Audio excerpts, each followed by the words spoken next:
77वें गणतंत्र दिवस के अवसर पर देश में कार्यक्रम आयोजित किए गए। हरियाणा के गुरुग्राम में आयोजित समारोह में मुख्यमंत्री नायब सिंह सैनी ने राष्ट्रीय ध्वज फहराया। इससे पहले उन्होंने वीर शहीदी स्मारक पर माल्यार्पण कर शहीदों को श्रद्धांजलि अर्पित की। मुख्यमंत्री ने हरियाणा पुलिस, महिला पुलिस, होमगार्ड तथा स्काउट सहित विभिन्न टुकड़ियों की परेड का निरीक्षण किया और उन्हें सलामी दी।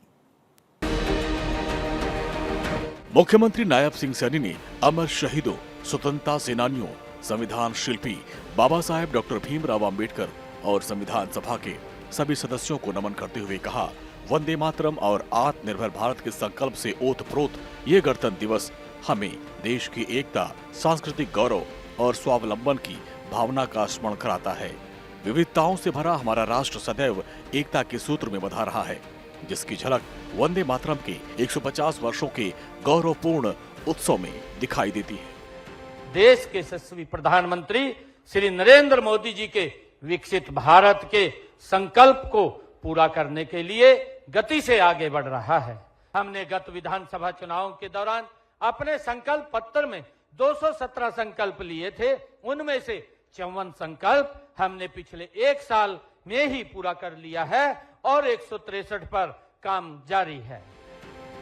मुख्यमंत्री ने कहा, राष्ट्र की प्रगति में हरियाणा का महत्वपूर्ण योगदान रहा है। उन्होंने बताया, हरियाणा देश के कुल क्षेत्रफल का मात्र 1.34% है और जनसंख्या का 2.09% हिस्सा रखता है, लेकिन इसके बावजूद आज देश के जीडीपी में राज्य का योगदान 3.7% है। मुख्यमंत्री ने कहा कि 3,53,000 रुपए प्रति व्यक्ति आय के साथ ही हरियाणा देश के सभी राज्यों में प्रथम स्थान पर है।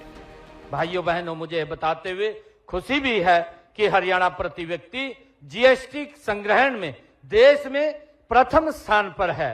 State ease of doing business ranking में हरियाणा टॉप अचीवर्स कैटेगरी में ये शामिल है। उद्योगों को लॉजिस्टिक सुविधा देने हरियाणा देश में दूसरे तथा उत्तर भारत में ये पहले स्थान पर है। मुख्यमंत्री ने कहा, सरकार युवाओं के भविष्य को सुरक्षित करने के लिए पूरी तरीके से प्रतिबद्ध है और इस दिशा में किए गए अपने वादों को धरातल पर उतार रही है। उन्होंने बताया कि मंत्रिमंडल के गठन के साथ ही 17 अक्टूबर 2024 को 24,000 युवाओं को सरकारी नौकरियां दी गई, जबकि गत एक वर्ष में 34,000 युवाओं को रोजगार दिया गया। पिछले 11 वर्षों में ये संख्या 1,80,000 तक पहुंच चुकी है।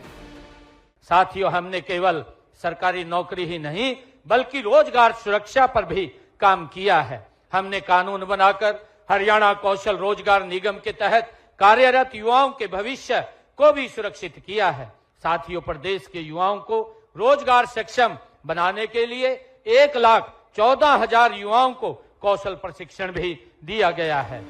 मुख्यमंत्री ने बताया कि दिसंबर में चलाए गए ऑपरेशन हॉटस्पॉट डोमिनेशन के तहत 2200 से अधिक अपराधियों की गिरफ्तारी की गई, जिसमें मादक पदार्थों की तस्करी और अवैध गतिविधियों पर प्रभावी नियंत्रण लगा है।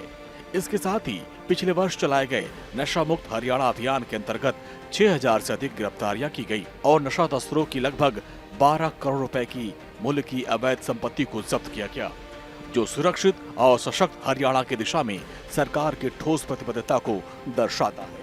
आज हरियाणा देश का एकमात्र ऐसा राज्य है जहां किसानों की 24 फसलों की खरीद न्यूनतम समर्थन मूल्य पर की जा रही है।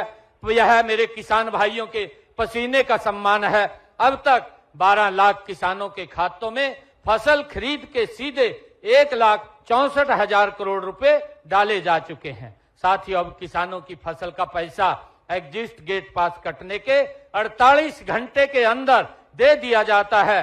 पहले प्रकृति की मार से जब किसान की फसल खराब होती थी तो उसे मुआवजे के लिए भटकना पड़ता था। हमने उस दर्द को समझा और समय पर मुआवजे के भुगतान के लिए ई क्षतिपूर्ति पोर्टल बनाया। हमने पिछले 11 सालों में फसल खराबे के मुआवजे के रूप में 15,448 करोड़ रुपए किसान के खाते में पहुंचाने का काम हमने किया है। मुख्यमंत्री ने कहा कि सरकार की कथनी और करनी में कोई अंतर नहीं। आज हरियाणा समृद्धि की नई परिभाषा लिख रहा है।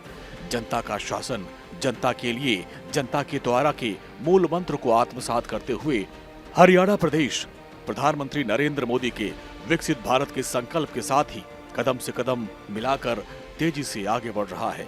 हरियाणा सरकार ने पुरानी परिपाटियों को बदलते हुए गरीबों के उत्थान के लिए न केवल नई योजनाओं की शुरुआत की, बल्कि ये भी सुनिश्चित किया कि वो योजनाएं धरातल पर प्रभावी रूप से लागू हों। मुख्यमंत्री ने कहा कि उन्हें गुरु द्रोण की नगरी गुरुग्राम में गणतंत्र दिवस के अवसर पर राष्ट्रीय ध्वज फहराने का गौरव प्राप्त हुआ। भारत 24 के लिए चंडीगढ़ से डॉक्टर थानेश्वर शर्मा की रिपोर्ट।